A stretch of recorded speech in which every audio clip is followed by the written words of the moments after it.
Welcome back to Grogu Gaga. I'm here with Chip and Cam, and we're going to be discussing Star Wars Visions today. And then also we're going to be talking about our favorite scenes from the Star Wars saga, the 11 live-action films. So first thoughts on Visions. I watched it all in one sitting. I think we've all seen them. So we're just going to kind of go through the episodes and give our thoughts on them point by point. The first episode was The Duel, which was the black and white one with the red sabers, and that was the umbrella saber one, right? Yeah. Yes, it was. Yeah. Yeah, that one was fun. It was neat. It was fun to watch. Yeah, that one definitely reminded me of a samurai. But you know, Star Wars is based off the old samurai flicks, so you know, nothing too surprising there. I like the visuals of that one. I think it was cool having it in black and white, and it was except for the sabers. And except for the sabers, yeah, which was, I enjoyed that. I don't know if they didn't have the sabers in color, that would be I know Chip every time I start talking about color, I forget that it was the only thing I could see. I just saw a bunch of sabers going everywhere the whole time. Like, nothing else. Nothing else. Just red. It's like when people are in camo, I can't see them. You just thought, yeah, because you can only see. There's a floating face. Your red and greens are backwards. Red, green, blue, purple, yellow, green, red, orange. So Luke and Vader in Return of the Jedi is just like, don't know. That's a saber. Whoa. Yeah, it sure is. It sure is. Yeah. So the prequels, though, I can see the difference because they're so much brighter. Yeah, they're definitely more vivid. Yeah. No, I enjoyed it. Yeah, it's beautiful. I really liked the way it looked. And Chip, you got anything? I call it the Code Lyoko episode because it looks like the same cell shading kind of animation. Yeah. Which is cool. I didn't mind it. Zoids had the same thing. Remember Zoids? Had that same Zoinks? Like, yeah, no, but it definitely had the very interesting art style, which, you know, that kept me interested. Then the antagonist pulled off her helmet and was like, oh, that's anime hair, of course. Mm-hmm. They both had, the one guy at the top was really big, and the other one had the big poofy hair. Yep. I was like, this is why Japan, please explain. Mm-hmm. But no, I feel it was fine. It was straight action. And it was just like any of the old Magnificent Seven, Kurosawa, defending a village. Cool, let's do that. Yeah, I watched that one later on. I saved like the ones that I'd heard were better for the end. So the one I started with was this one, Tatooine Rhapsody. Oh, yeah. The collective groan.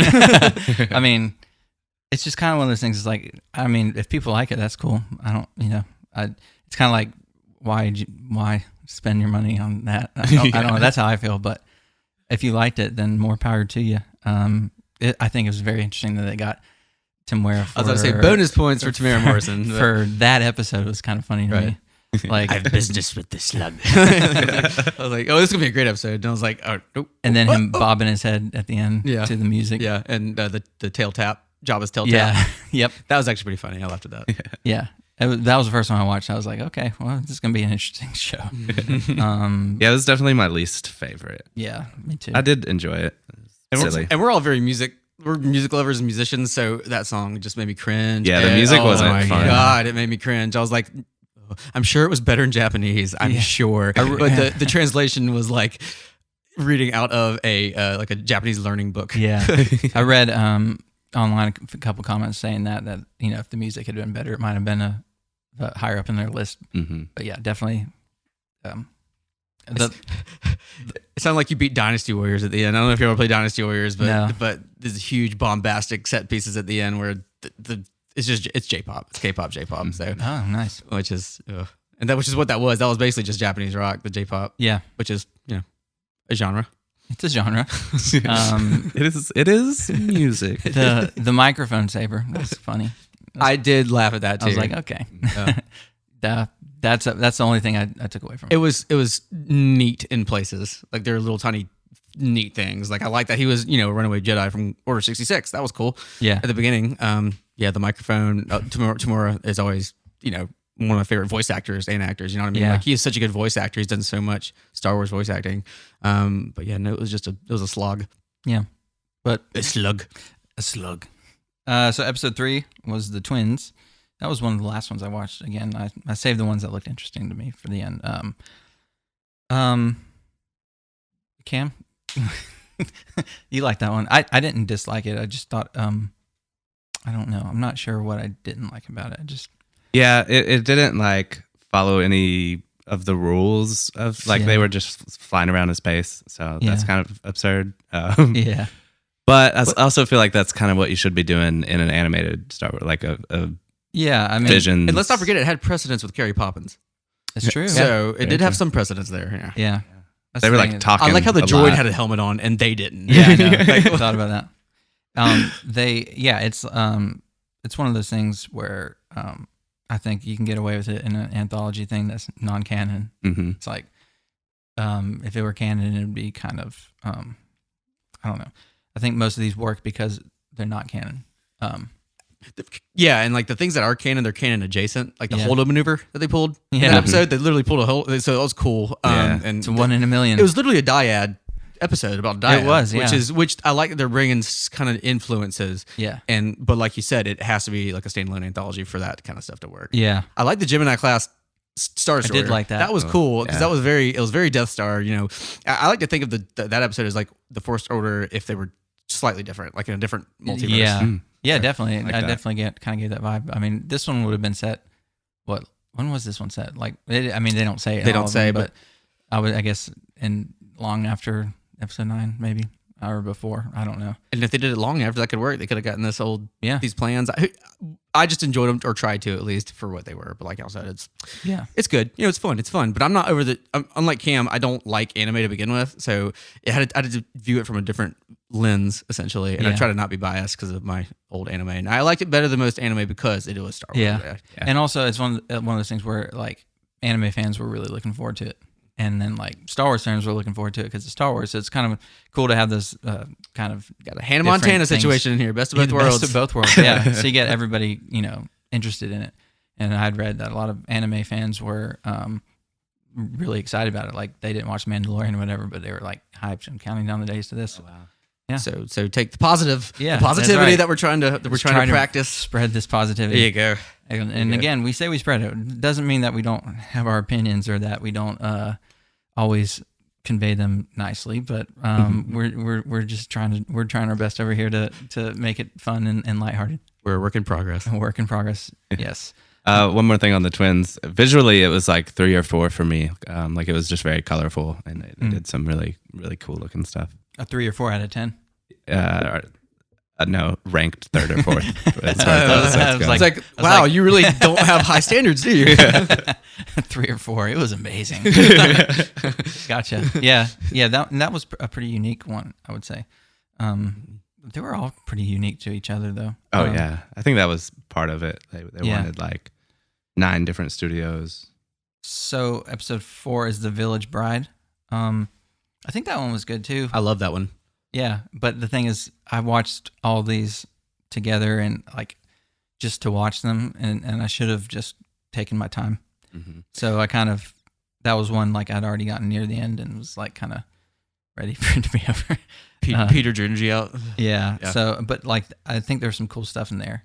I know the visuals in that one I really enjoyed. It was I do remember it being a pretty good one. Yeah, it was like a beautiful planet they were hanging out on. It was very mystical too. It was the most mystical out of all of them. I love that, being a John Denver fan, I love that connection with nature that they had there with the planet. The planet, they took also the explanation, they took such good care of their planet that it shared it with them. Mm-hmm. It shared the memories with them. And so that's why when these outsiders came in, it just, the imbalance was too much for them. So it was really cool, and I like that idea of balance and environmentalism. Honestly, I definitely will go back and watch. That's one I would go back and watch. So I can't give a good opinion other than like I remember like it was good, and it would have been good if I had not watched it when I watched it. Right, one of those situations. So it had some of the like best writing, like kind of alluding to her master having spent some time there. And then him just kind of being there to like show her what was going on, and for her he probably knew she was going to help. And the last battle, they kind of had a cool little Fennec Shan where he was using the sniper rifle and everything, cover base. That, and what ship did they come on? It was a YT freighter, wasn't it? I don't remember. I think it was like a YT Millennium Falcon type freighter, wasn't it? Yeah, I think like a call out. It looked more like the Ebon Hawk a little bit. But they did a lot of cool things from the movies, but they did it enough to where it was a totally different experience, which is cool. Mm-hmm. And once again, a self-contained narrative, which this all of them are. So, but no, it was really cool, and I liked her coming out of hiding, becoming oneself. It had more thematically. It had more going on. Mm-hmm. Yeah, it's like we mentioned this last week off the mic because we were waiting to talk about this, but I think it's funny that if you're given free reign to write an anthology story, why would you write Tatooine Rhapsody? Like, why is that what you want to write? Yeah, I got to tell this story. Man. I've just been dying to tell this story, and so it's like I know, like if I had one shot to do one movie, I would, or one short film, whatever, would try to do it. Like really go for it, and like The Ninth Jedi, and we can probably collectively agree that we like Ninth Jedi best, maybe, or at least close to the best. Okay, favorite, we all liked it, so we'll come back to that one, which is the 5th episode.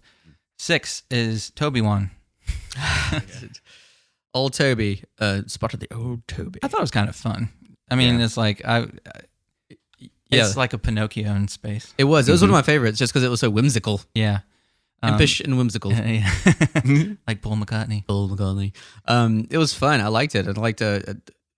I kind of surprisingly like that animation style. What is it, Astro Boy? Definitely Astro Boy. Definitely. I loved it. That was cool. At least they knew what they were doing or what they were going for. Mm-hmm. Yeah, it definitely had a direction, and they went with it. I thought it was cool. I like the idea of the droid wanting to be a Jedi and then being a Jedi. It addresses some very interesting consequences. Yeah. In the Star Wars universe. I mean, we know it's not canon, but it's a good. It's a very. I think of all of them, it's one of the most, introspective. Like where you have to be like consider what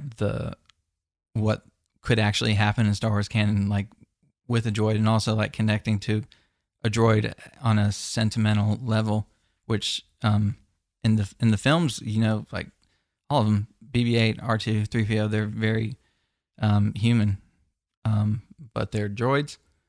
I don't know. It's just I thought this droid was literally human. Yeah, it was just Vision. Yeah, he was like Vision and Visions. Yeah, Vision and Marvel and Visions. Yeah, it was. I liked it. Like I said, it was whimsical and it was easy to watch, and it was very. I liked the story. It was a good story. Inquisitor was in it, which is cool. Yeah, and the Inquisitor liked the TIE fighters, which they brought, which I thought was awesome. Oh yeah, it gave us a time period too. It was in between 3 and 4.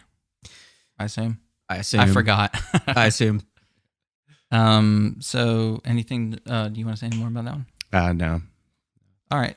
So 7 was The Elder, which I liked. That was the one of the few that I really enjoyed. That was again, but I was biased because I like David Harbour, Stranger Things, and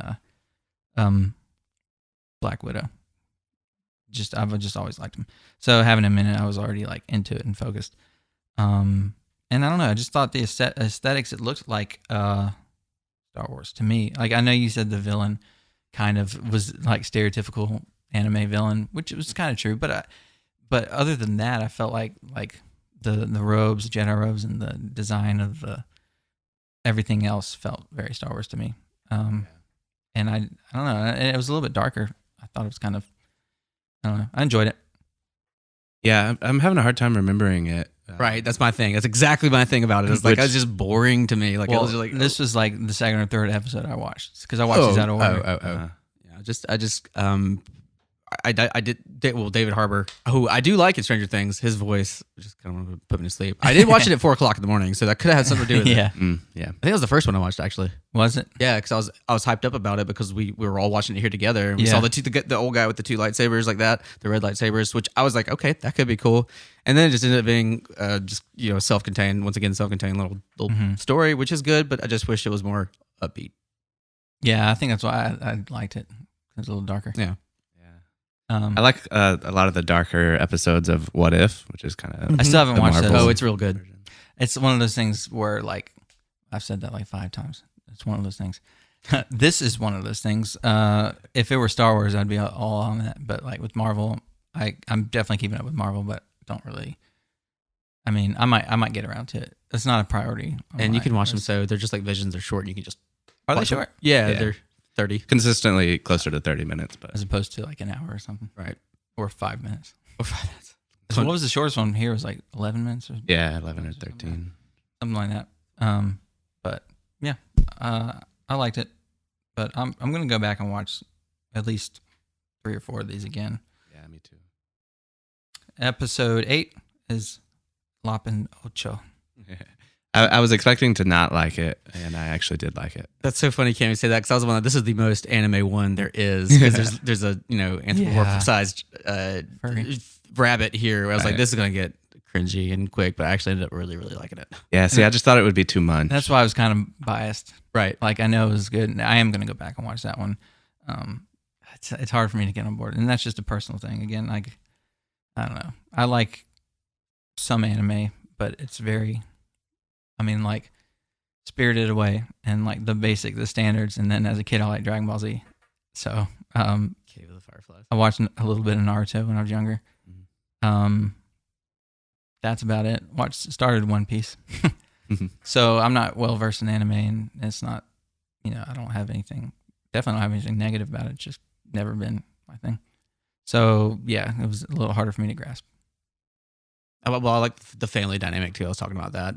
I did like that. That fell right into Star Wars. It felt very natural to follow to Star Wars, the family dynamic. Yeah. Interestingly, you would think that the father might be the one that's authoritarian, but it ends up being the sister that at the beginning is very like, very, very wanting her to come back with them. So, the family falling apart and they're being that theme is very. Or they're heroes on both sides, like that callback. So it was cool. I did enjoy it, but I'm gonna go back and watch it for sure. That one just pretends it's Jackson's species.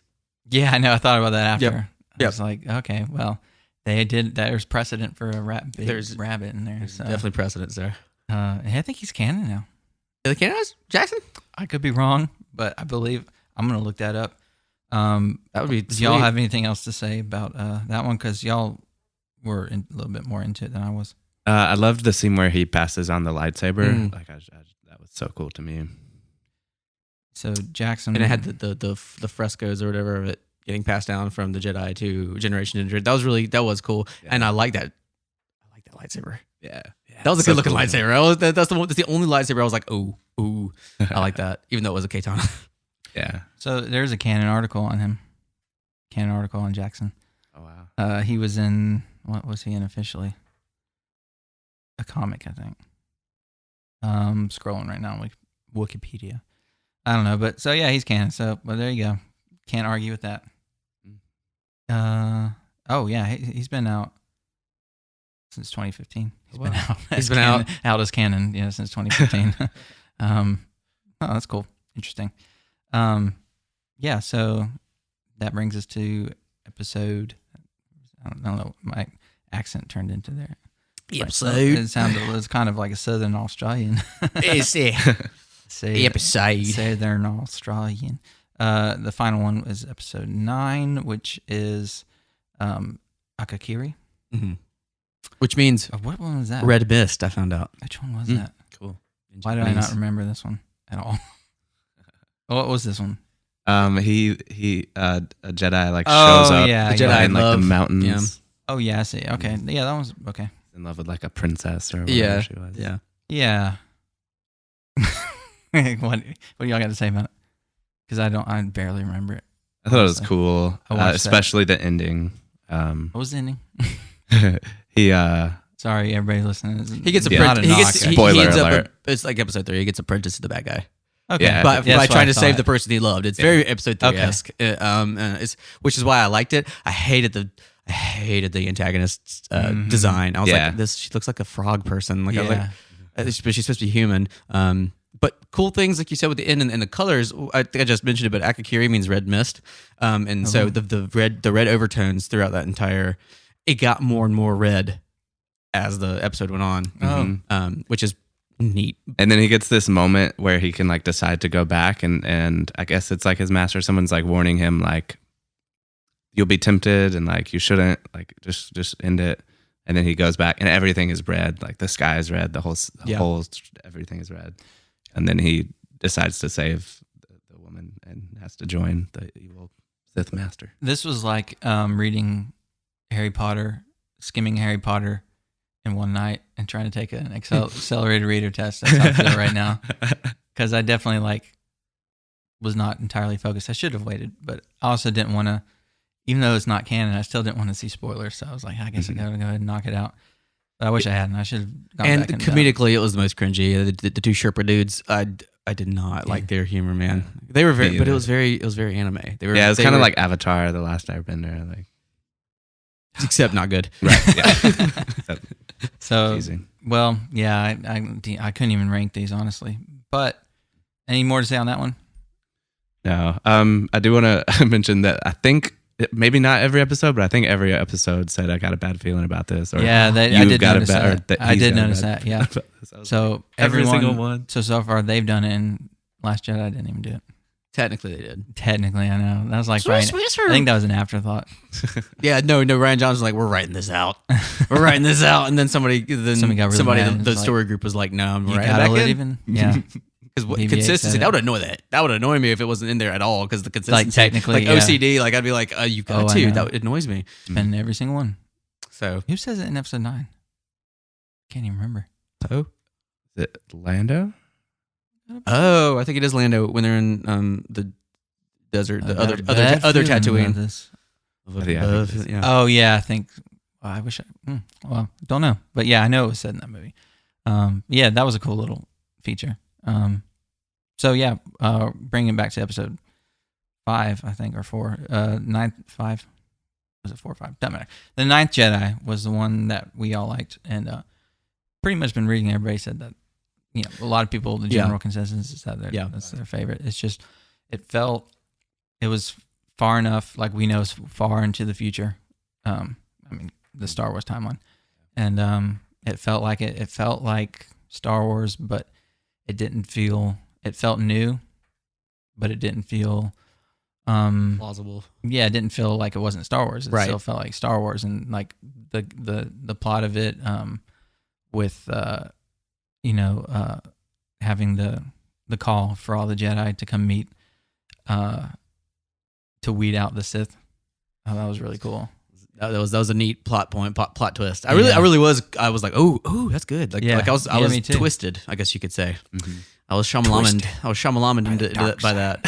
It was good, and what the twist? What the twist? I really enjoyed The Last Jedi. So I would, and I think Sean and I both agree that we would watch a series of that. Yeah, you just had some what's the word? By the way, I'm tired. I didn't get any sleep today. Slip of the tongue. Freudian slip. You said Last Jedi. Oh my God. You said really like The Last Jedi. I like The Last Jedi. True feelings come out. Oh no, there goes. Y'all know now. There you go. I can't be on YouTube anymore. Yeah, you're banished. I'm banished from YouTube. For making money, at least. And yeah. The Ninth Jedi would definitely be an exciting series. I liked the design of it, the art. The lightsabers looked like lightsabers. The speeders sounded like speeders. They sounded like everything felt. Yep. I think it was of all 9 of them, it was the best blend of anime and Star Wars. Yeah. Like it wasn't over the top anime, and it wasn't like, like it was its own thing too. And I thought the fight sequences were cool. The character designs were cool. Mm-hmm. Yeah. How do you feel about lightsabers that are like specific to the wielder? I love it. Yeah, I thought about that. It's kind of similar to the new canon, I guess, with bleeding crystals, where Sith have to physically like imbue destroy, them. Yeah, with dark energy to get them to turn. So I think it's kind of cool. I mean, I didn't really care for that really long 10-foot brown saber that she had, but no, I love the idea of it. And the dad being a saber smith, saber smith. That was fun. That was cool.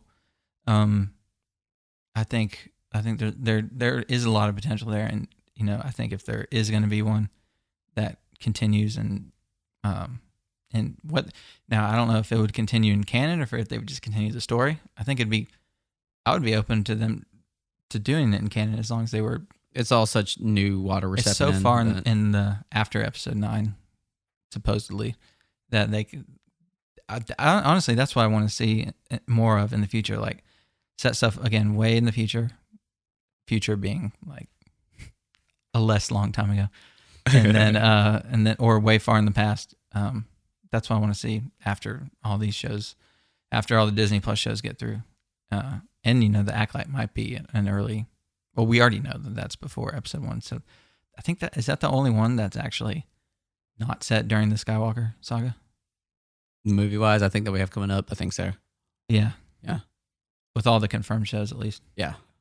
So yeah, that's why I'm excited for that, because it's cool to see something and not be tied down to anything, which is why I've always thought it'd be cool. I think Rian Johnson would actually have a really good Star Wars movie if he said it like as the early Jedi or something like that. I thought it'd be fun, because you have to worry about upsetting people or stepping on toes of canon or anything. So yeah. There's just a lot of room for there's potential there. Y'all have any comments about it that I might have missed? I thought the setting was, like you were saying, like felt very Star Wars, but also unique. Like that, like I don't know, sanctuary or citadel in the sky. Yeah, they called cool. it. I think cool. It's kind of similar to how, like, I would assume, I was a kid, so I barely remember how the Phantom Menace felt like Star Wars, but it was very different than the originals. Yeah, I think it's kind of that same feeling for me, where it's like, yeah, I can recognize this as Star Wars, but it's also a little different. But it makes it exciting in that way. Yeah. So that's the only one I watched twice already. I think it's the longest one too, right? Or one of them. It's one of them at least. One of them, definitely. It felt like a lot in 22 minutes or whatever. Oh, it was a very well paced too. Everything I didn't get bored. Yeah, once. So. Love a good paced movie. Yeah. Some Star Wars movies. My favorite Star Wars movies are, in my opinion, the best paced ones. Right. And the worst ones are.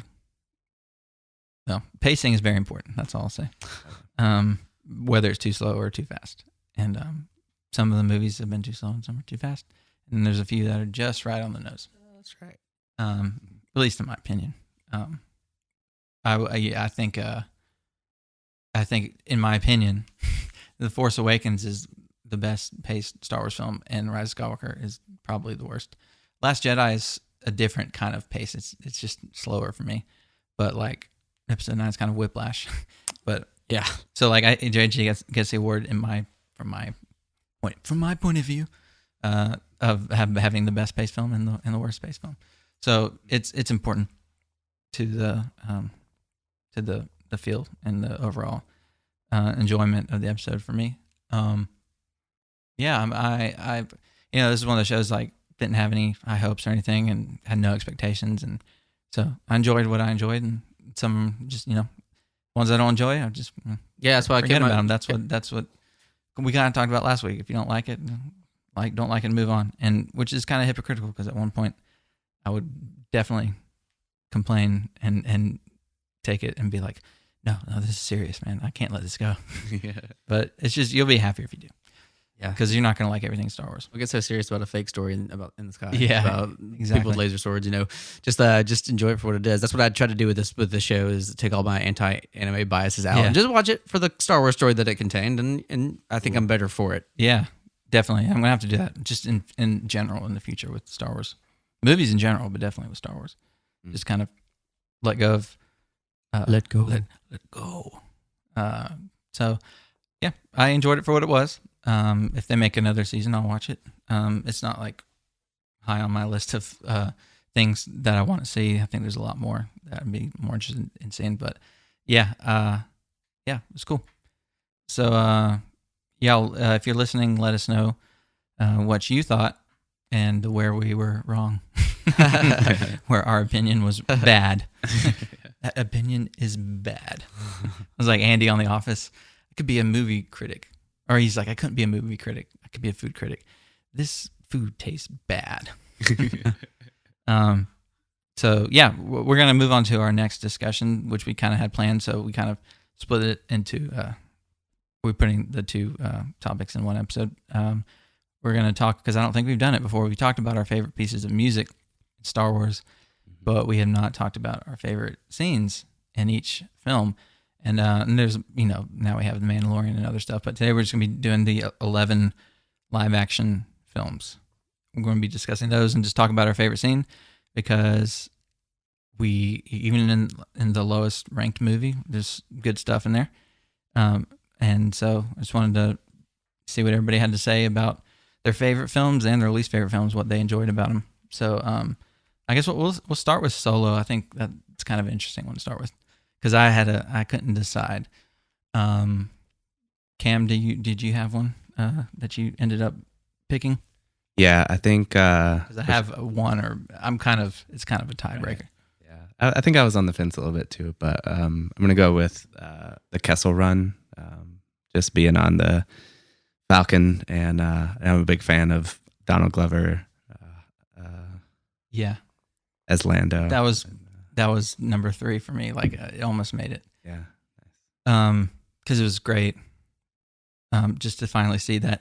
Yeah, there's because especially like figuring out how they made that work in canon, because parsecs is a label of distance and not time. So the way that they kind of manipulated 12. that was interesting. 14. Yeah. Oh yeah. Yeah. Oh, that was in Force Awakens. Right? Yeah. Did the customer run 14 parsecs? 12. 14. Yeah. That was a cool scene, and I think it was really well done. I liked the setting of everything, the creatures, and just all of it was fun. Space creatures, those flying space creatures in Star Wars are getting more and more of them now, but I appreciate them. Lovecraftian Star Wars, Yeah. I love it. Shumagorath or whatever. Cthulhu. Yeah, basically. It's cool stuff. Yeah. That was a good scene. Yeah. What would you say, Chip? I like the ending, the standoff between Beckett and Han. That's another good one. I love Western movies. So that was the most Western feeling. It was like a Mexican standoff. Like, it was very much, and it was not like, it was kind of bittersweet because Beckett was proud of him at the same time that he wanted to shoot him. Like, exactly. I love it. That's so Star Wars. That is so Star Wars. And Han shot first. It establishes hey, that. Guys. Literally, Han Finally. shot first. So you can say that regardless, you can say that without being wrong. Yeah. But they'll find a way. They'll find a way. Yeah. actually. And so that was the culmination of the movie for me. That was the culmination of Han's character finally becoming who he was. Kind of jaded, but still has a hero, but a realistic hero. He don't want to die. He doesn't want to get shot. He knew Beckett was about to shoot him, so he taught what Beckett. He learned what Beckett's teachings were and used it against him. Is what I'm trying to say. Which was really cool. Your delivers my own spells against me. The half-broad prince. So mine, I say mine because I couldn't really decide, are very different than y'all's. Because I couldn't pinpoint one. Like, those are all scenes that came to mind, but this one is not really a scene. I'm going to say both of them because I couldn't decide.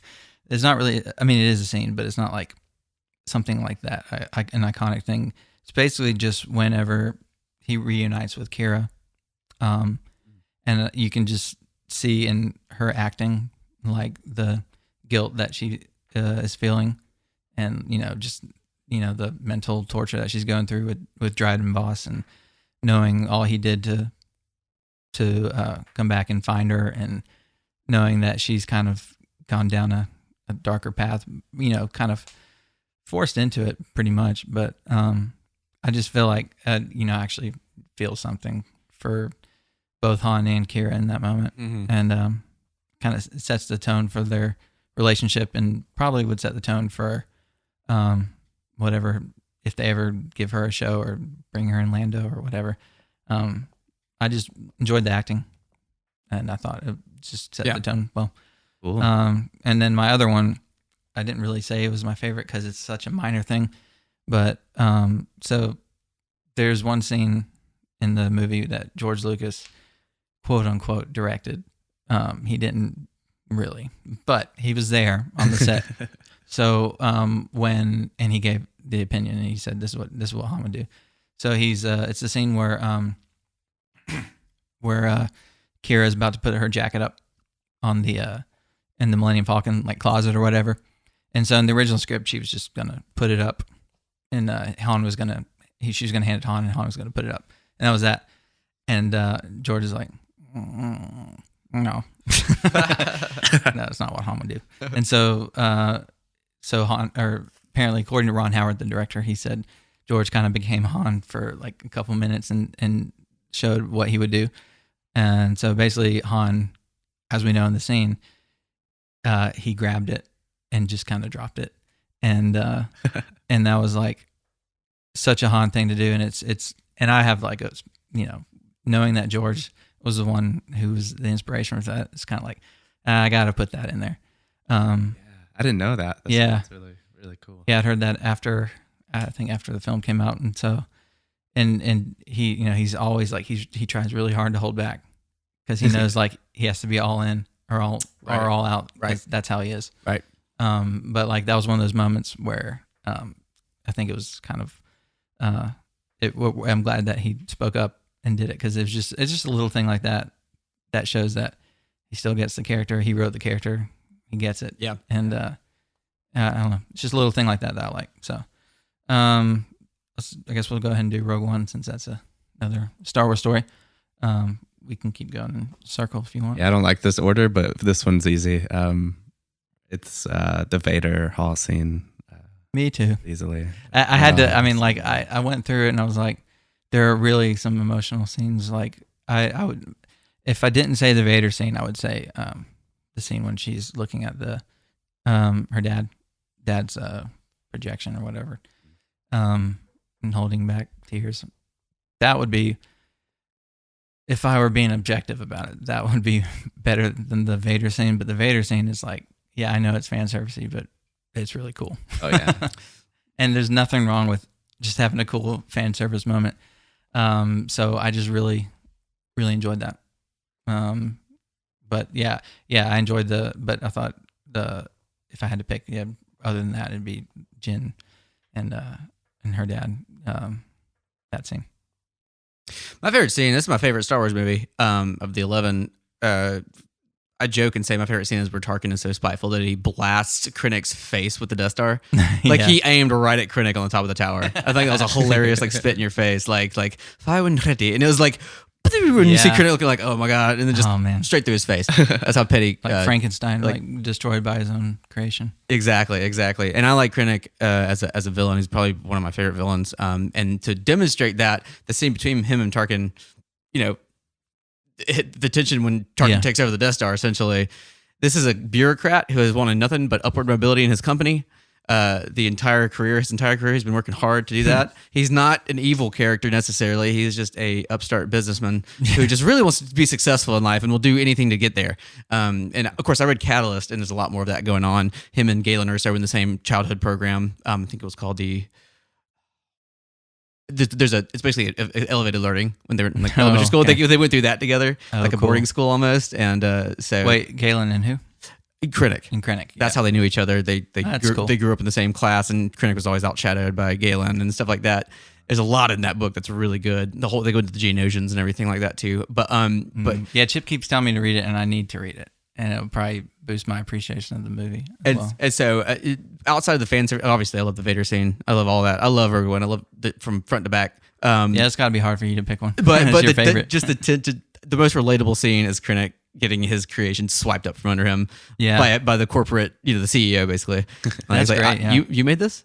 I made this. so to Tarkin, and I completely, because I've been in corporate for my entire career too. Yeah. So I'm like, oh my god, that is so frustrating. That is so frustrating. And Krennic, what does he say? He says, he's like, this is I stand here amongst my achievement. Yeah, my achievement, not yours. And it's like, I totally get it. So it's supposed to be relatable, and also I love the CGI done on Tarkin's face. I think it. Yeah, I think it was well done. It honestly all brings it to a human point, whereas sometimes I think Star Wars goes above that, like relatability, like everyday grind relatability. So that's good. Once again, I did read the Catalyst book though, so I know a lot more about Krennic's inner machinations of his mind are an enigma. That's an interesting choice. It's a cool choice. I like it all. I didn't know what you were gonna. I like. Yeah, I know. I like Mustafar's castle. Vader's castle, and Mustafar. I love castle. Yeah, it's all good. Yeah. It's all good to me, including the first half, which people don't like. And I'm in the minority, but I like the first half better. Really? Yeah.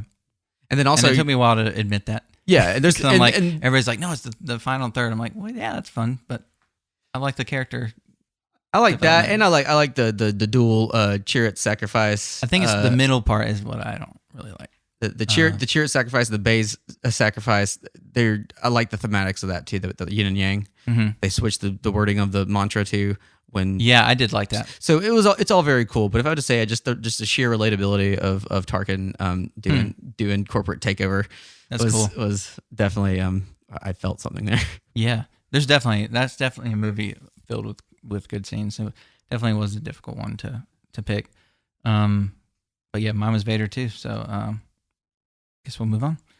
I don't know how long we've been talking at this point, but we're just gonna roll with it and hope y'all can join us and stay along for the ride. So episode 1, we're gonna start there. Is that cool? That is fine. Yeah, better than walking. I mean, I didn't really have an order picked out, but it's either spinoffs and first or last. So right. We got those. All right. So what did I write? Phantom Menace. Some difficult choices here as well, but I said the Duel of the Fates. Okay, me too. This is kind of like for sure. It's hard to like. I know it's like a cliche choice, but like the Vader one, but it is what it is because it's good. There's a reason it's people's favorites. It's great choreography, cinematography, special effects, music, especially. I mean, the music obviously. That's the name of it. I think you don't be a Star Wars fan, and you can hear the dun dun dun dun. You're like, oh my god, they can do it too. Yeah, you know. Yeah, that I mean, in some ways, that might be more iconic than like even the opening theme. I mean, it's not probably, but it's so close to being like the most recognizable Star Wars thing. Probably more than Han and Leia's theme. Oh yeah, definitely. That part, yeah. Yeah, definitely. Yeah, so I mean, just everything about it is great. I don't really care for the space stuff that much in that one. But there's some other choices I could pick. You said that. Cam, what would you have to say? I think it's just for nostalgia. Like the Duel of the Fates is better, and also to be different. But when I think about episode 1, I think about the pod racing. So for sure, that's my second favorite scene. Yeah. See, we were watching episode 1. I'm like, let's just kind of skim through the pod race because it's really long. Yeah. And so that's, even as a kid, like I was more into the lightsaber battle than the pod race. But it is well done, and it's just, I think like the movie. Well, I think the movie would have been better if it were a little bit shorter. It has the best audio mixing of anything in Star Wars. Yeah, it's great, and it's like it's great. It just should have been shortened. I mean, it's like 10 minutes long. I think it is long. It's long. Yeah. That's a lot of screen time. It's something like that. It's pretty high. And then it went on even longer because I downloaded an extended version of Phantom Menace with extra deleted scenes and stuff, like Anakin fighting Greedo. You've seen that, right? I have. Yeah. Brutal. Let's just should have kept in there, just not had it be Greedo. Yeah, That's right. a little silly. Wasn't there another one? Wasn't there another Rodian with him? There's like two there were. So, I believe I just watched it, but just make that Rodian Greedo. Yeah, but they call him Greedo. So, I mean, there's silly stuff like that in Star Wars. Yeah, so I can't. I mean, like Rogue One had Panda Baba and Dr. Gablazian or whatever his name is, Dr. Gavorkian. You have to just kind of just laugh at those and just smile and move on. But yeah, I if I didn't pick that one, I probably would have picked Anakin leaving his mother, I guess. I think the music there. Maybe Vader someday later. Yeah. Weird Alified. Yeah. So episode 2. Do you want me to start these verses? Is that better? Is that what you're saying? Out of order? Yeah. I didn't know if you meant like the order of the movies. Paige, what do you think? Hey. No, I didn't like going first. Okay. I'll go first. I don't mind at all. Pretty definite about this one because I watched it pretty recently. The Sand People scene. When he finds his mother. And I think of the moments, he gets a lot of flack for acting, but I think he was good. Like, I really think he was good in that scene.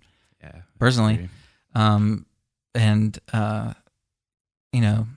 Just seeing her, in that state and, after watching episode 1 and knowing how like close he was to her and all that on top of the music, again, music amplifying a scene. The music in that one is really intense. And I just couldn't think of, I couldn't think of anything that I like more than that scene, because it's very, like, every time I watch it, I'm like, oh yeah, it's intense. And then even the stuff after, you know, could have been toned down a little bit, but like I thought his acting was good there. I just thought, really, I thought that was his best scene in the movie. That and, you know, the scene with Padme after. That's my opinion. What you think? I like captured Obi-Wan being confronted by Dooku. Ooh, I love that's that a good one because it's really, because I'm like, he's trying to help. Just do it. Just go with him. Do it. Yeah. This is 2020. Obviously, hindsight's 2020. But I'm just like, Obi-Wan, you big beautiful dummy. Like, I'm like, Qui-Gon Jinn would never join you. Yeah. I was like, I think Qui-Gon might. I know. I think Qui-Gon might. Yeah. If he knew the whole thing, because he was already a maverick of the Jedis. But literally, I love Christopher Lee. I love his acting. And he really seems like, of course, we find out later, even in that movie, that he actually is not as nice as he's trying to play it up to Obi-Wan. But in that scene, I think he was really ready to give up everything to Obi-Wan if he would join him. Like, I really think that, and the legacy of Count Dooku being Qui-Gon's master, and then Obi-Wan's he really believed that Qui-Gon would have done it. Right, he does, and it's and he's got a point. I mean, like, you know, at that point in the movie, you're like, yeah, and I mean, Qui-Gon would have left the order to train Anakin if they didn't let him. Oh yeah, I think that's my personal opinion. We never get there, obviously, but I think that Qui-Gon was way more in tune with the not the cosmic force, but the living force enough. Yeah, and his ideas were different enough to be like, well, we're gonna do an offshoot. He was definitely he was not conforming with the council on most issues. Even in that scene where Obi-Wan's like, they would not go along with you this time, or whatever. And he talks about how he would be on the council if he just, you know, listened and complied. Sure. And that's exactly the opposite of what Qui-Gon was trying to do at the point. Right. So it's funny how, like, Obi-Wan is like the conservative person he is here, and then like his master is like the old hippie uncle. Yeah, exactly. It's very interesting. It's just an interesting dynamic. And that's Obi-Wan carried that throughout the whole series after that. Because I just posted something today on Instagram where he was too rigid that kind of brought down Anakin. Right, and that's a reference in The Last Jedi too. Speaking of The Last Jedi, I love how they go all the way back to that in The Last Jedi, whereas all Obi-Wan's fault. Yep. Yes. Basically, is what Luke blaming on Obi-Wan. They said, and the there's a YouTube video that says all Qui-Gon's fault, but it's really more Obi-Wan's fault, honestly. But I'm so excited to see that show. We can come back to that.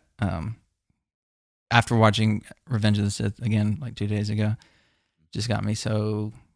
That's going to be the real sequel to Revenge of the Sith. I mean, we had Solo, Rogue One, and then Episode 4, of course. Right. But this will be like the actual sequel to that movie. This is going to tie everything together. Yeah, and that's just really exciting to me. Yeah. What was your favorite in Attack of the Clones? I think it might be kind of an unpopular opinion, but Obi-Wan and Jango fighting, actually. Oh, that's a good one. That's a great one. Is it unpopular? I don't know. Well, maybe just like, I don't, the CGI didn't age very well. Well, yeah, but the CGI in that whole movie is really I disagree with the CGI being my ranking at all. No factor into the ranking of my. Right, yeah. I watched it again on the big screen. I'm like, man, that's just, ooh. And you applaud George on one hand for being like, yes, you were like, you're making a whole army of clones. Jar Jar crawled so Gollum could walk. Yeah, and not making one like clone trooper costume, but it wasn't there yet. No, not quite. Not quite there. It was close. Like in a couple of years, it would have been good. Like he should have chilled out a bit, but at the same time, you got to admire him for pushing it. But it definitely is the worst aged visually Star Wars movie. God, there's that one scene where they're walking through the Jedi Temple and like Aayla Secura is passing them. It looks like Myst, the Myst games from the 90s. Yeah. Like you're walking by, it's a point and click. Yeah, and the ships are very like cartoony, low res. It's rough, honestly. Yeah. Not hating, but we're not hating. But Cam's scene, if you take out the Camino, like the rain and everything, the battle's cool. And they had to set up Jango Fett as some sort of like competent villain. Yeah, like he beat Obi-Wan in a duel, even though Obi-Wan probably wasn't going full force. Yeah, but he had more screen time than Boba. Yeah. As far as I know. Yeah. And I just love the Mando Jedi dynamic. So Yeah. No, I liked it a lot. Anything with Obi-Wan in that movie, I really like. But I had to pick the same people one because every time I watch that, I'm like, I think everyone else had an Obi-Wan scene. yeah. Well, no. Oh, you had Anakin scene. Yours is literally Anakin. Yeah. For some reason, I'm saying. We've talked about Detective Obi-Wan so much that besides that scene, the rest of the movie goes to Obi-Wan. Yeah. So episode 3, there's a lot I could pick here. But I ended up going with Vader being born / Anakin dying, juxtaposed alongside Padme dying and giving birth to Luke and Leia. Just that sequence, seeing it back and forth. I love it. Just the music when the twins are born, and music when the mask is being lowered down on Anakin, and you see him looking through it, and his eyes kind of widen, and he knows that that's the last time he's gonna really see with his own eyes. And I just love having them back and forth, and visually, the way they're filmed is identical, yin and yang type thing. Just like everything about it. Yeah.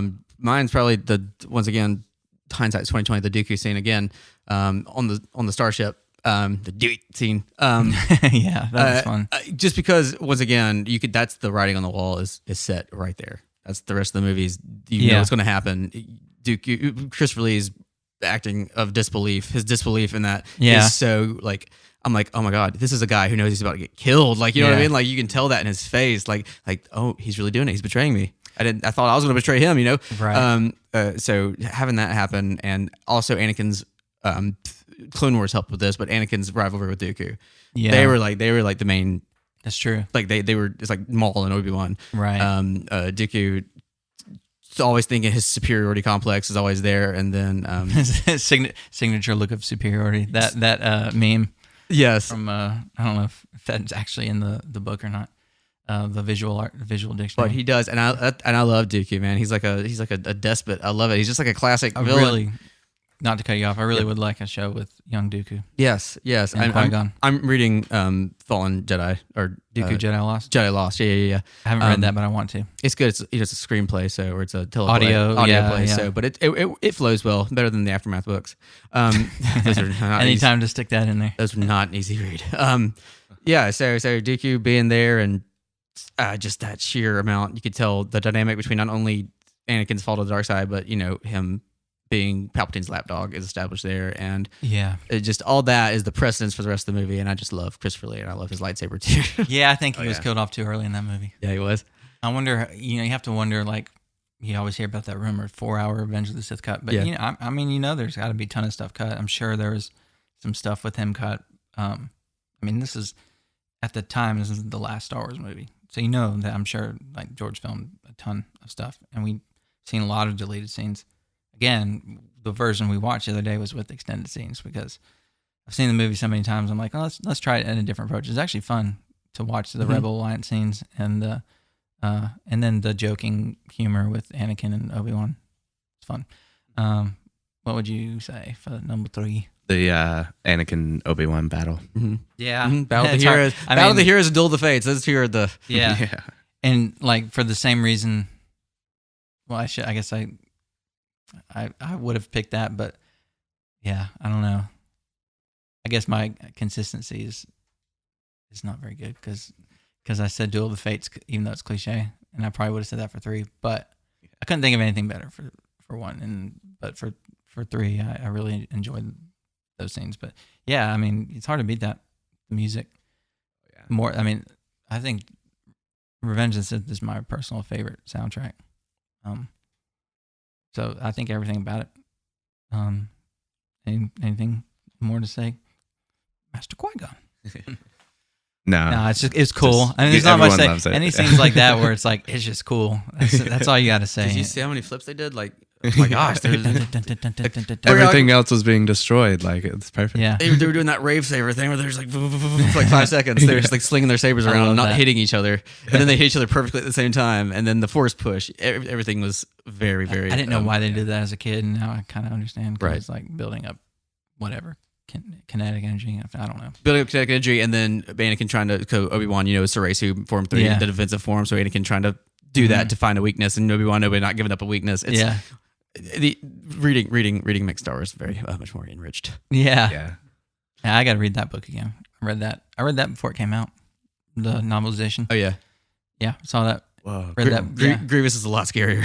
Oh yeah, Grievous is just better in everything besides the movies, right? And even the original Clone Wars is really cool.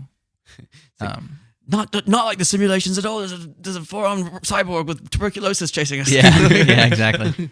Yeah, but yeah, it's got a lot of good scenes in that movie. It's one of my favorites, one of Chip's favorites, and I think that was the one where we went, whoa. Cam said where it was in his list, but that's what we're here for. Yep. Yeah. It's not fun if we all have the same opinion. So episode 4, my favorite scene is Luke and Obi-Wan in the hut, in Obi-Wan's hut, where he talking about Clone Wars and all that. That's that, and growing up with the prequels, that scene is feels the most you've kind of feel that connection with Obi-Wan because you've seen the prequels, right? As a kid, but so I have to wonder if I hadn't seen those, how I'd feel about it. But in that scene, I really feel like he's referring to everything we see in the movie. He is Ewan McGregor in that scene. I mean, as far as I believe that it's the same character. Yeah, right. And then Ewan did a great job of being Alec.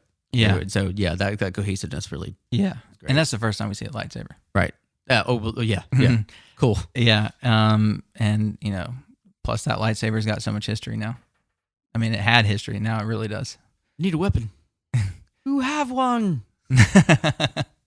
Yeah. Just that. Seeing honestly, the Force Awakens seeing it for the first time was awesome. Yeah. Yeah. In the little drawer, the trinket case. Great scene, which was also cut down, by the way. They had a actual scene of Luke and Vader fighting on Bespin, refilmed and reshot. All these movies, man, they gotta cut things down. that they cut though are I'm always yeah. I mean, it's I guess there's a good reason for it, but other things, it's like I will never understand the Luke mourning Han deleted. Mm-hmm. Certain things I will just never understand, but some other ones I'm like, yeah, I see your point. But yeah, it's just that would have been cool to see. But anyways, back to the A New Hope. Yeah, that's my favorite scene.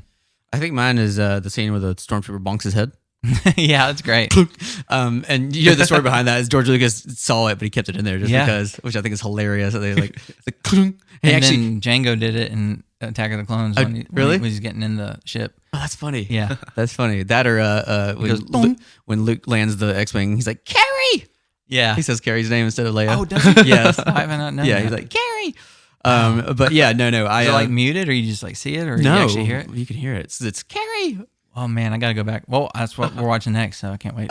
So watch when he lands after blowing up the Death Star. But my favorite scene is the trench run. It has to be just the trench run because it's just so exhilarating. To see that, and it holds up. Unlike episode 2, it looks good still. To this day, I'm like, oh my gosh. That's funny though that it holds up better than episode 2. It does, and even the scene before it was they added the CGI X-wings that were going over Yavin. Yeah, I'm like that's jarring, but actually the trench run itself, everything is so practical and fun. And then Han sweeping in to save the day at the end. Yeah. You weren't expecting it because he was gone, and Han's gone. Han's gone, man. Gone solo.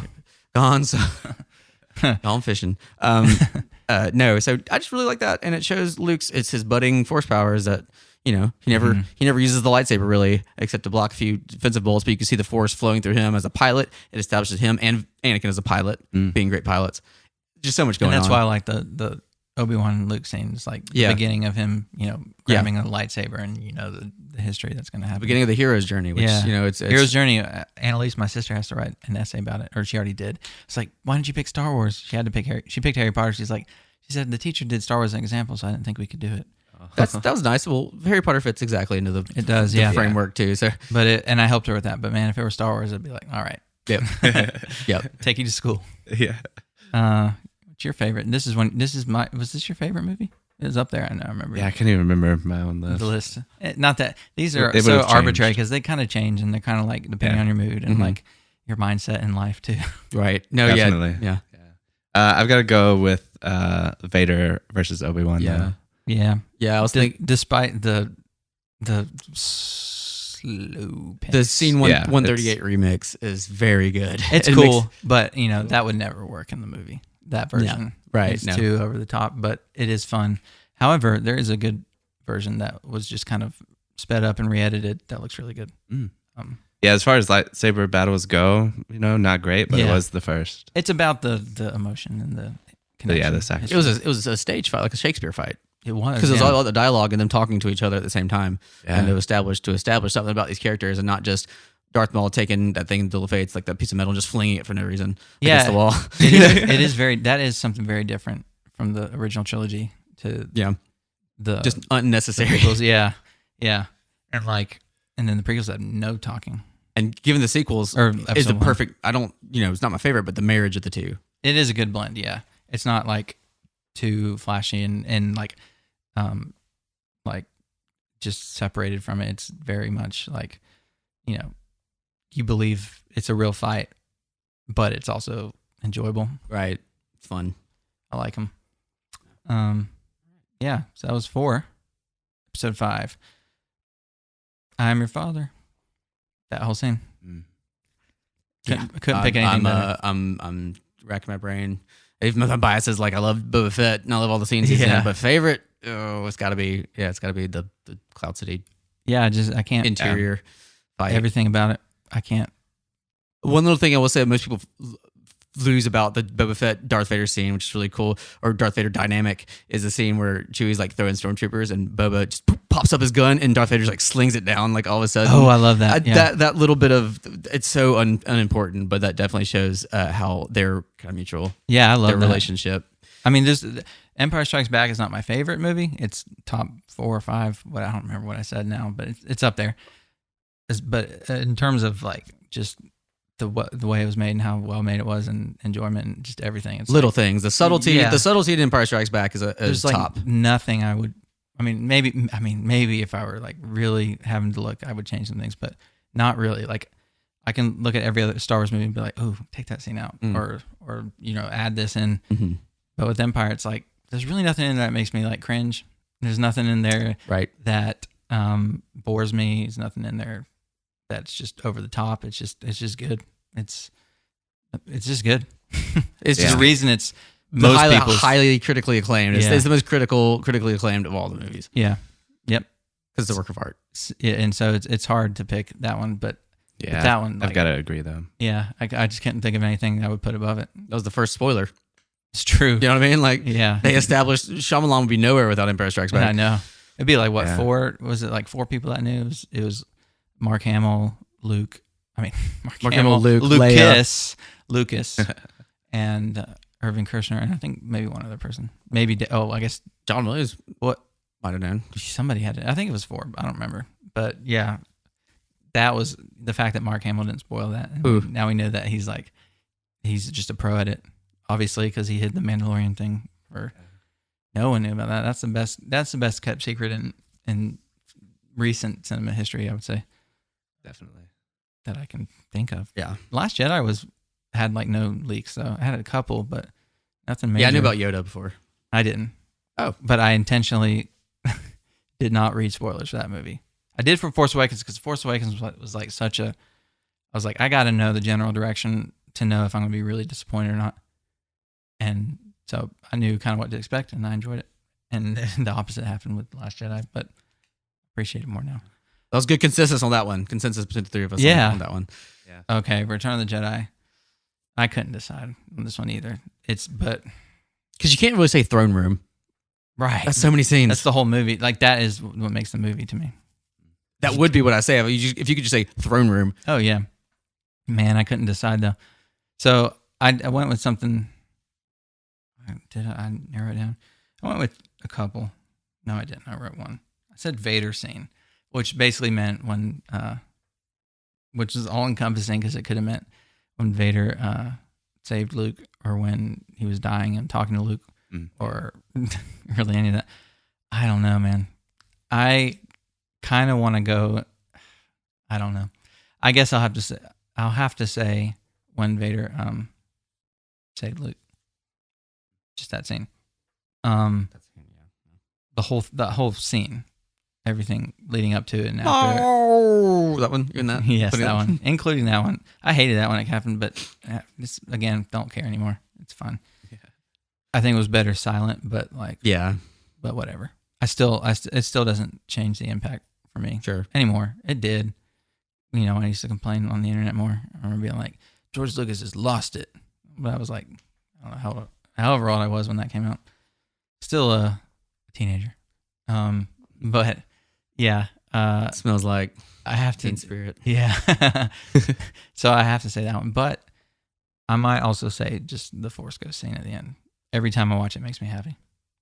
And my sister, Elena, my younger sister, when we first showed it to her, she was a teenager. She was like 13 or 14. So she was really emotional. She was like crying for like an hour straight. Not even kidding. Just crying when she saw Hayden. And that's why I'll never like. I've had multiple people that I've shown the whole series to, and they're like, that is so great. Yeah. So a lot of people complained about it, I know, but that's why I will never change my point of view on that. Right.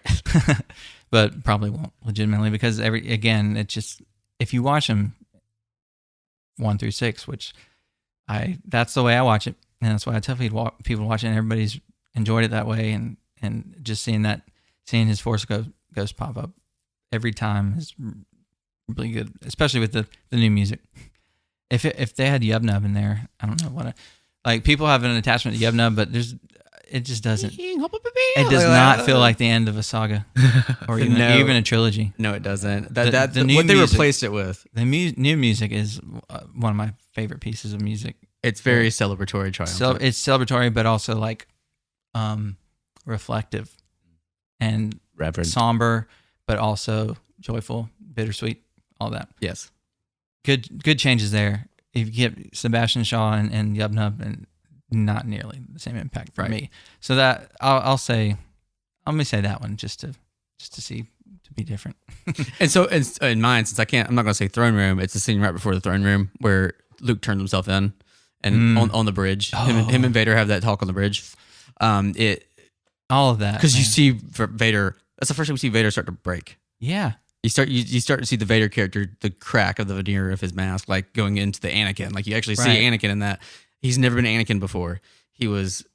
It's why you see after Empire Strikes Back and Return of the Jedi, it's a very different person in there. You see like I think up from episode 3 all the way to Empire Strikes Back, it was Vader, and then after finding out he had a son and all that is when he kind of like softened up, and then of course, like you said, in that scene is when he actually, the acting in that scene from David Prowse is underrated because the body language is so on point, and just like he didn't have to say anything. I mean, because David Prowse didn't say anything, but you can just read it. Like you can see his emotions through the suit, which I don't think a lot of people could do. I think it's kind of the way he looks at, and James Earl Jones says it, but the new lightsaber, you can see the pride.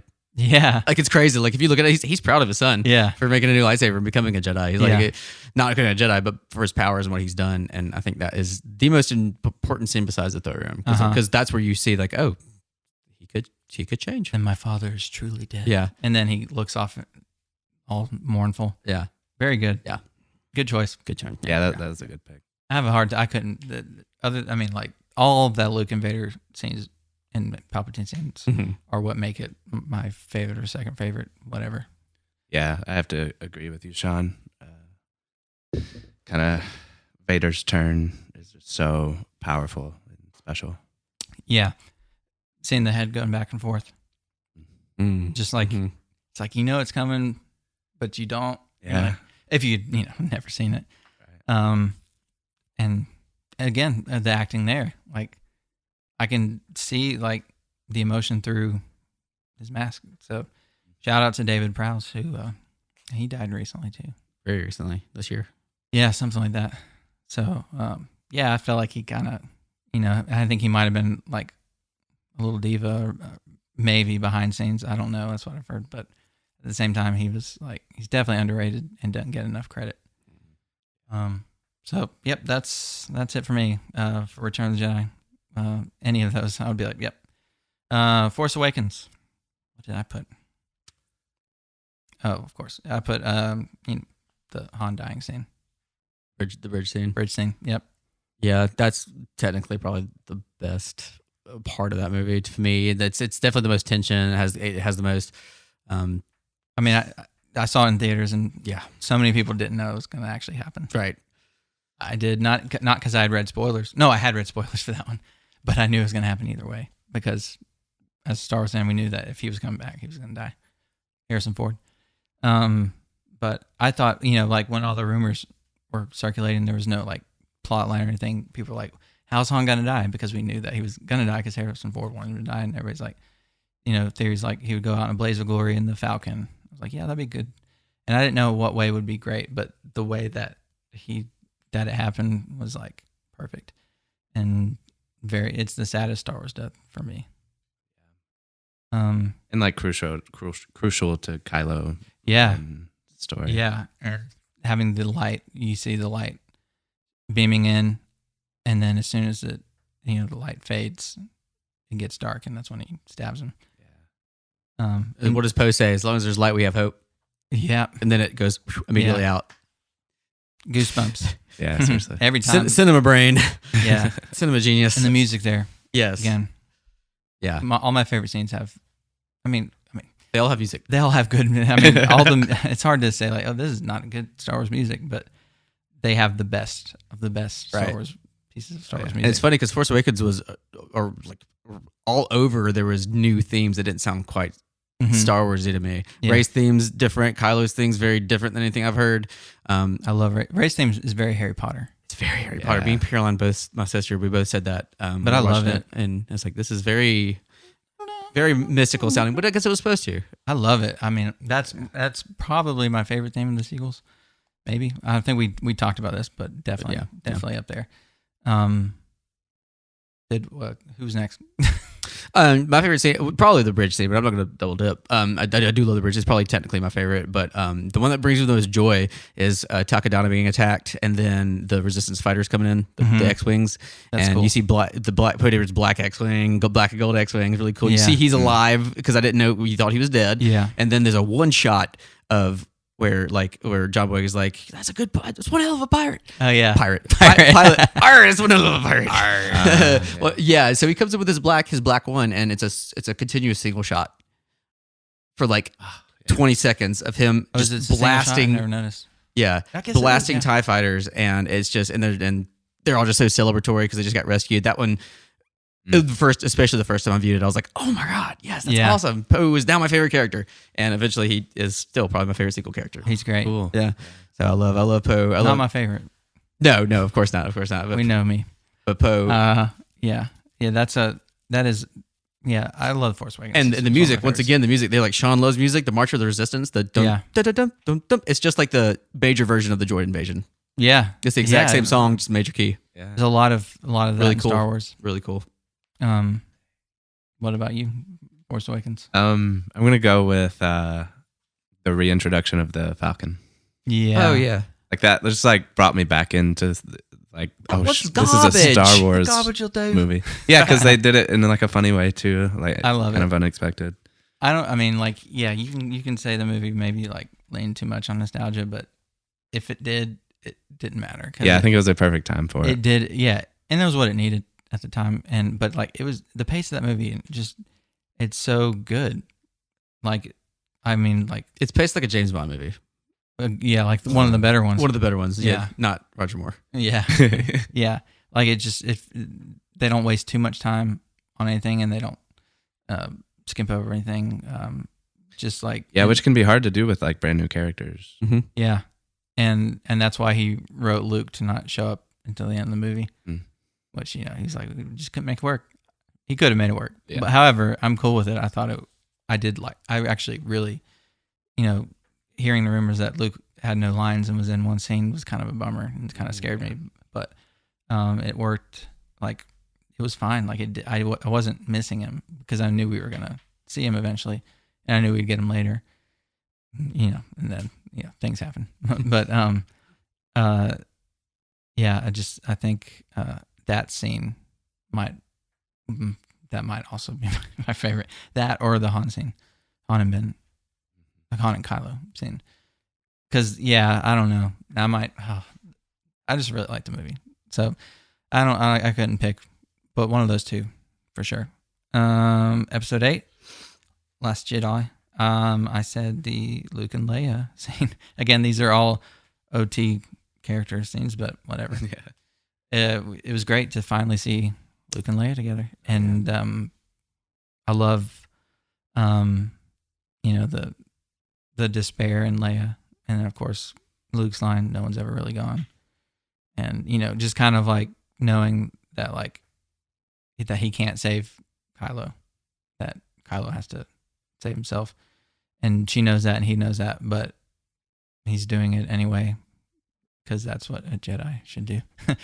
And also, him winking at 3PO was Mark Hamill. That was his idea.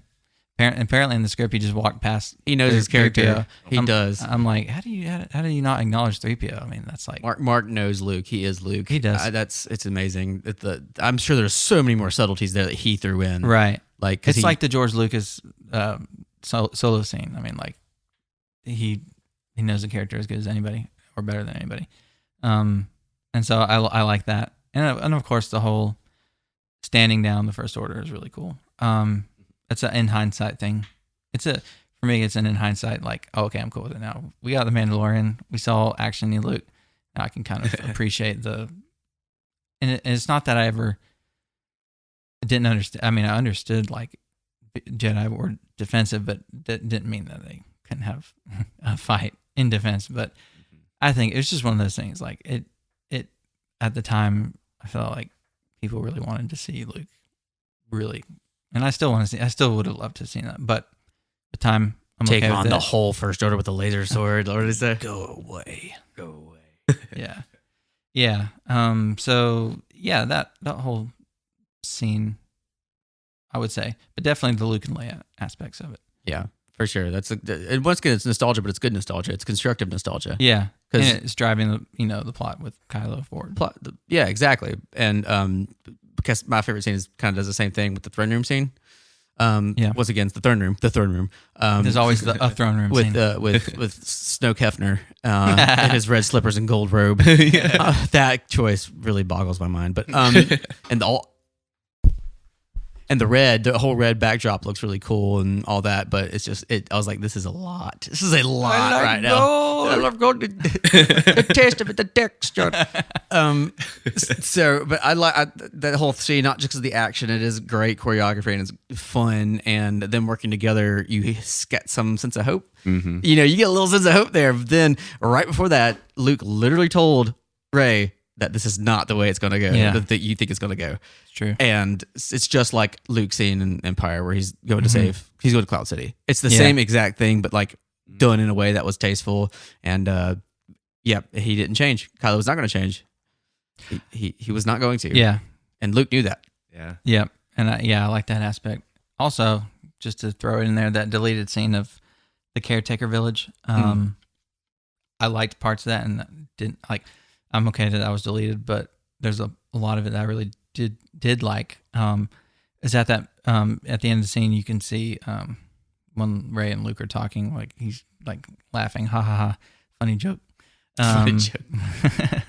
and she was like, out here our real friends are really dying, and that old legend of Luke Skywalker that you hated so much, I believed in it. I was wrong, and you can see Mark like realizing Mark's acting. You can see Luke's like transition to being back to the Luke of old. And I believe in the novel something happens after that scene, and then he has like a moment of awakening, and that's when he goes to like to Rey to help her, and that's when he sees Rey and Ben in the hut, and he freaks out again and gets mad.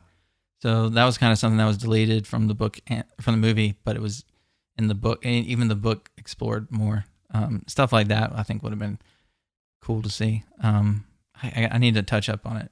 If anybody's listening, let me know what exactly it was, but it's something like that. So what would you pick for? I was gonna say Luke and Leia reuniting, and then I was gonna say the throne room. So now I'm gonna go pick a with different one. the Holdo maneuver. Oh, yep. People are of the criticisms of the movie that does never really got that. I thought it was cool. It's a heroic sacrifice. It's great. It's like tried and true tradition, heroic sacrifice. Yeah. It's a good thing to do. It's a cool scene. You know Yeah. what I mean? Like, no one's like, so like, oh man, I hate her for doing that. I've never heard anybody say that about Holdo. That's why they dislike the character. Yeah.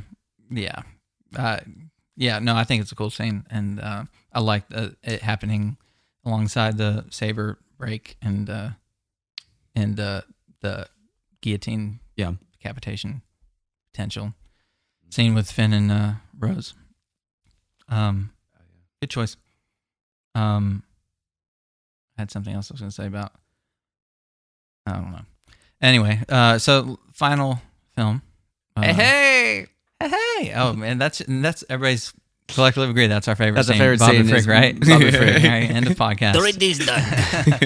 Droidy's ready. So, but besides that one, my favorite scene, and this is maybe one of my favorite scenes in the whole saga, is not surprisingly Han and Ben scene again, Right. on the remains of the ship. Just everything about it. The lack of music is perfect. There's no music. I've never noticed that, but Yeah. It's very good. Like, he knows when to not. He knows when to hold back. You'll notice as far as I know, there's no music until like the very last part of it. As far as I know, as far as I remember, but definitely mostly no music. You just hear the wind and hey kid. hey kid. Yeah. And the acting in the scene, and it was a great way to, kind of fill the gap that Carrie Fisher, had to leave.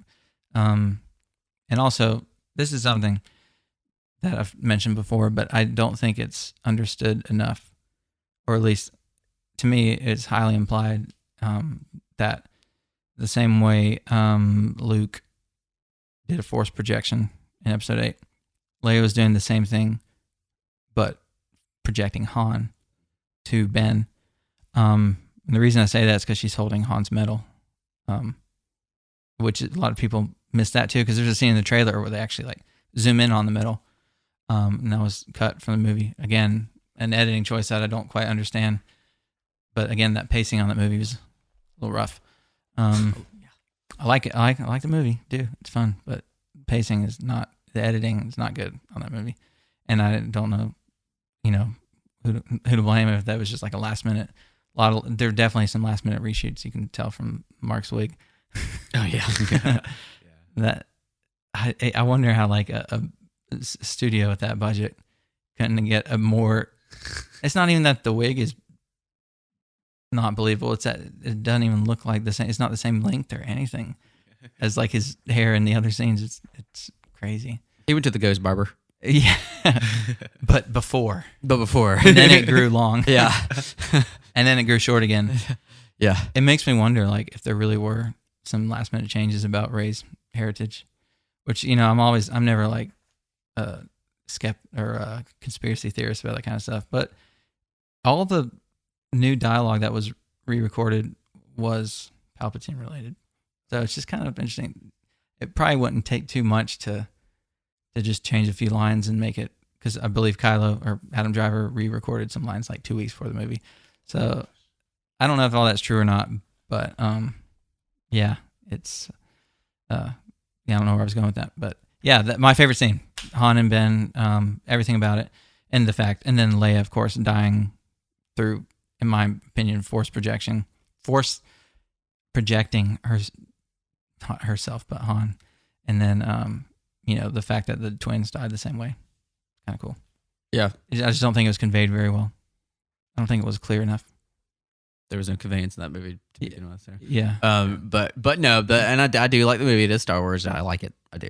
I do. My favorite scene is the one though that relies on all the other characters from non-canon movie or the movies. So the Kanan and Ahsoka and all the other Jedi. Yeah. That's got to be it. Just hearing the voices, not only because nostalgia, but because it was very powerful that she finally accepted the Force and her role in the Force, and the Jedi finally being like, "Oh, good, let's go help her now," because like she finally opened up, and that's the moment that she understood. It was a moment of understanding of her that she was one with everybody else. Yeah. She's been struggling with that the entire the trilogy. Who she is, she finds out who she is. She is the last of the Jedi, and she invites all the other Jedi, all the Jedi. And then that is powerful for me, not only for nostalgia, mainly for nostalgia. I mean, obviously, hearing Kanan's voice, the loudest one is Kanan Jarrus, which I think was maybe jump in my seat when I saw it. I was like, I can't believe you've done this. Can't believe you've done this. That and Ahsoka, I was like, that is crazy. Yeah, but I wish Ahsoka had a little more prominent lines. Yeah. No Ezra. Well, that obviously means that he's probably not. But I don't necessarily know if that means Ahsoka's dead either, because it doesn't necessarily. Dave Filoni can't make up his mind, so so I'm saying, like, I mean, she's just stuck in the world between worlds still. She's the only one besides Ezra that has access to it. Yeah, so that could be true. I mean, it could be, but yeah, I mean, or she could be old or dead. Yeah, she could be. I just don't think, knowing Dave, that necessarily means that she's alive or dead in episode 9. Oh, we're gonna get a lot more Ahsoka. Yeah, it wouldn't surprise me if he just never kills her off and just kind of lets her. She becomes the will. Yeah, the will of the Force. Oh man, I wouldn't put it past him. She carries the book of the wills, and she's the story. She's like the one who, like, whenever Star Wars truly ends, like, and she says, and she closes the book and she says, "It truly was a Star Wars, a song of ice and fire." That's a good name. Like Game of Thrones did that same thing. Yeah, did they? Yeah. Ooh. Yeah. Yeah. No. Yeah. I didn't watch. Yeah. They compiled it all. One of the characters did is like, "What are you gonna call it? A song of ice and fire." It truly was. That whole last season that was wow. But yes, that's my favorite scene. Just I love that scene too. I mean, I just it could have been better. For they could have actually shown him. I don't know, some of the decisions I don't understand. It's like the movie I enjoy, and it's like just a couple of changes would have, like, completely slow down the pace, make a couple changes, couple dialogue changes, and it'd be like number 2 or 3. But it's right in the middle for me. I like it. But I like both those scenes a lot. I love the Force Ghost scene that the fan editor did. Yes. Have you seen that? Yeah.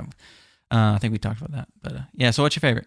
I'm having a hard time because I was gonna go with Han and Ben as well. You still can, but if you want to come up with an alternative. Yeah, and I had thought of an alternative, and then it was the Jedi voice. No, not this time. Although that's an awesome choice. Well, Luke's in. I like that. This is the only film that Luke, Han, Leia, and Lando are in. Of the sequels, which is cool. You don't really think about it, but they are. And it was nice having Billy D. Like, I think it was nice to have him fill the bridge the gap.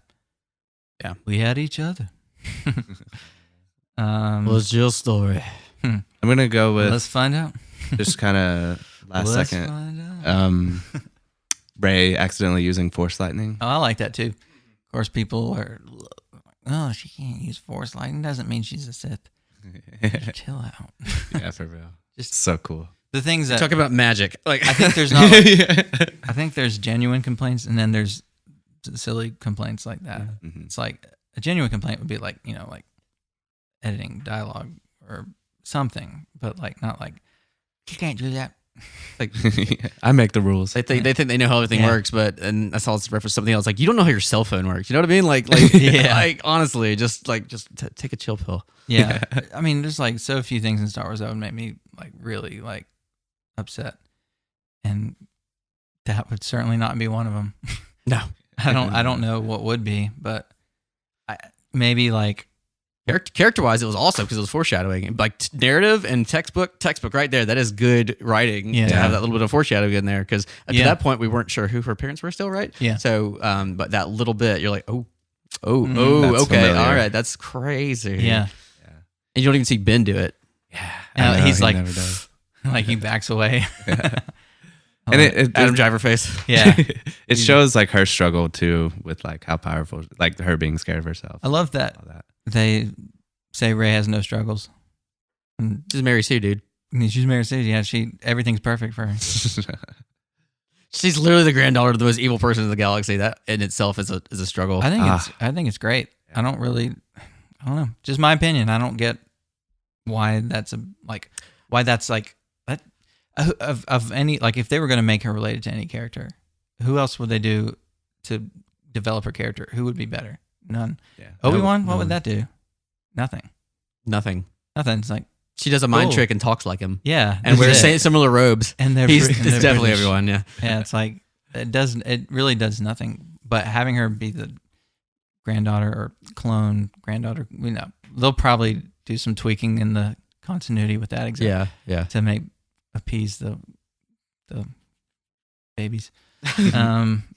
But yeah, I mean, I couldn't think of anything worse than that, than finding out you're related to Space Hitler. Space Hitler, dude. Yeah, literally. I mean, plus she was an orphan. Like, yeah.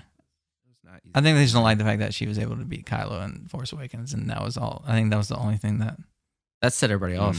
That's what it was. And he was very powerful. It's like, yeah, I get it. Yeah, that's fine. But like, I think that was kind of the point of. But whatever. I think there's. But again, it's an opinion thing.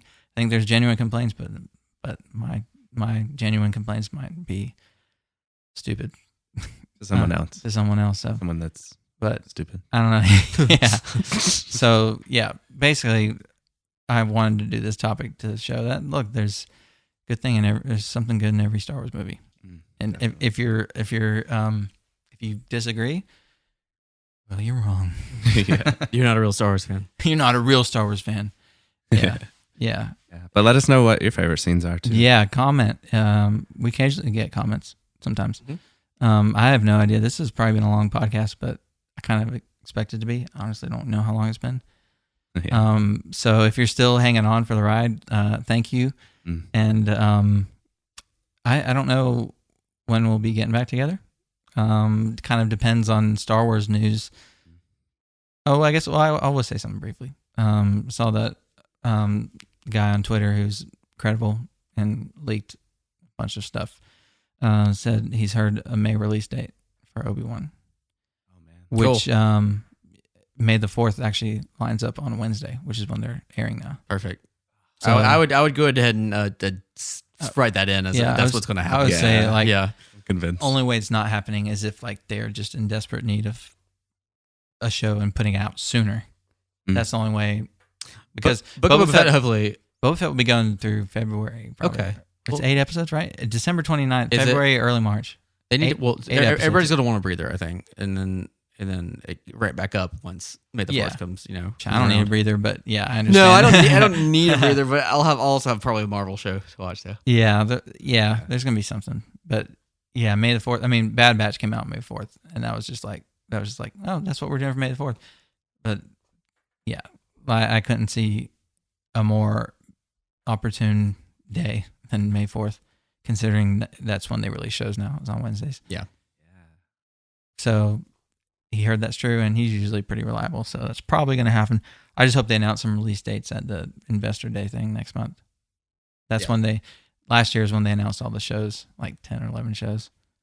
So we probably won't get anything big like that, but just give me 1 or 2 release dates, and then I'll be happy until I'm not happy. Yeah. Comes with Star Wars, it's like, okay, I'm ready for the next thing. That was my Hubert quote. Yeah. Yeah. It's a good quote. Well, I don't think there's any other news that I'm missing. You don't think of any? No, sir. Kind of dry right now. Yeah. But if there is something that happens, we'll have an impromptu sesh. Yeah. So yeah, I don't know when we're going to be coming back, but hopefully we'll be getting back at least more regularly before Boba Fett. Maybe. Yeah, because that'll be the next big thing we do weekly, I bet. Yeah, because it's not going to be till the end of December. They really fit in. They really squeezed in the 2021 release date. This Christmas. Yeah, this Christmas, 2021, 29th. So don't know. Hopefully we'll be back, but if not, we'll find something to talk about, and we're gonna go home, and I'm gonna go try to sleep because I have a new kitty keeping me up. So y'all raising kids, it's the exact same thing, I'm sure. Children and kittens, just the same. My kids do poop in a box, yes. yeah. I just let him out. Like my 1-year-old walks across I let him out the door. Lifts his leg and everything. Yeah. And then comes and then walks back to bed. And it's so easy raising a human baby. Wags his tail. And he does it all, and he knows. And like, it's great. He started walking when he was 6 days old. So, anyways, as you can tell, I'm tired. So I'm gonna get some sleep, and these guys are going to be on the show again, of course, whenever that might be. But you fired. He's got his red hat on over here. You fired. So again, yeah, comment your favorite scenes. Tag a friend. I'm acting like this might be the last show for a long time because it might. So if it is, share the podcast with your friends and warn them that some episodes might be like today, where it just goes on and on, or last week. But hopefully, if they know Star Wars and they love Star Wars, they can follow along pretty well. But yeah, share it, and thanks to everybody who listens. And we'll see you next time, whether that's next week or next year. Until then, may the Force be with you.